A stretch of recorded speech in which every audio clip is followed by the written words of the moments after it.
Hi guys, good morning. So TikTok, thank you for this filter. Alright. So may tanong po tayo guys na sasagutin ngayon. So Bisaya siya pero ita-translate ko lang sa Tagalog. Ang tanong ni Sir NRB Ems, hi sir, thank you for asking. Ang tanong niya, sir, ang rider ba ang mubayad sa ilang order? And kinsa man pod ang mubayad sa rider? Ang seller ba or buyer? Thank you sir sa reply, food and goods. Alright. So sir, ganito po. Ang tanong ni sir is sino daw po yung magbabayad kay rider? Si seller po ba or si buyer? So, this is a good question, no? So, ang ano dito, ang situation dito is ganito. Halimbawa, meron po tayong two ways of sa booking. Meron pong si customer mismo yung nagbo-book, ipabili sa mismong store. Number two is si seller, meron pong ipapadeliver kay buyer. So, dalawang scenario po siya, dalawang situation.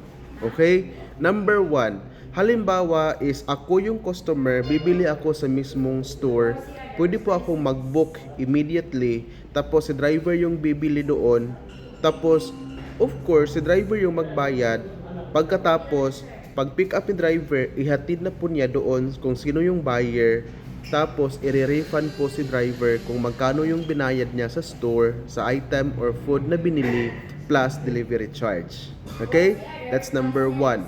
Number two, there are some instances na meron po tayong partner store si Maxim itself.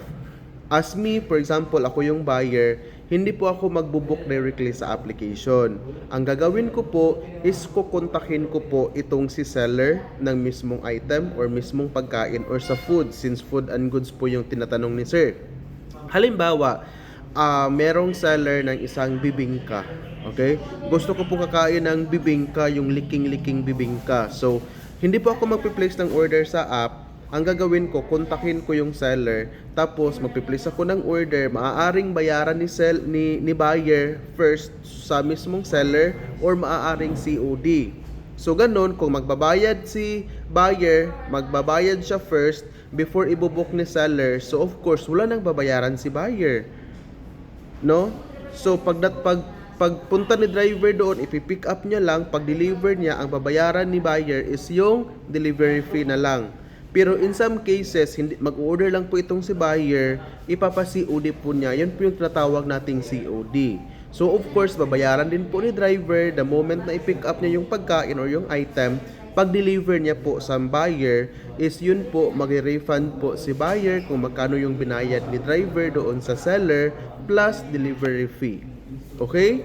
So I hope it's clear, and this is Chris Loloy PH. Follow for more updates. Thank you, and thank you for choosing Maxim. Bye-bye!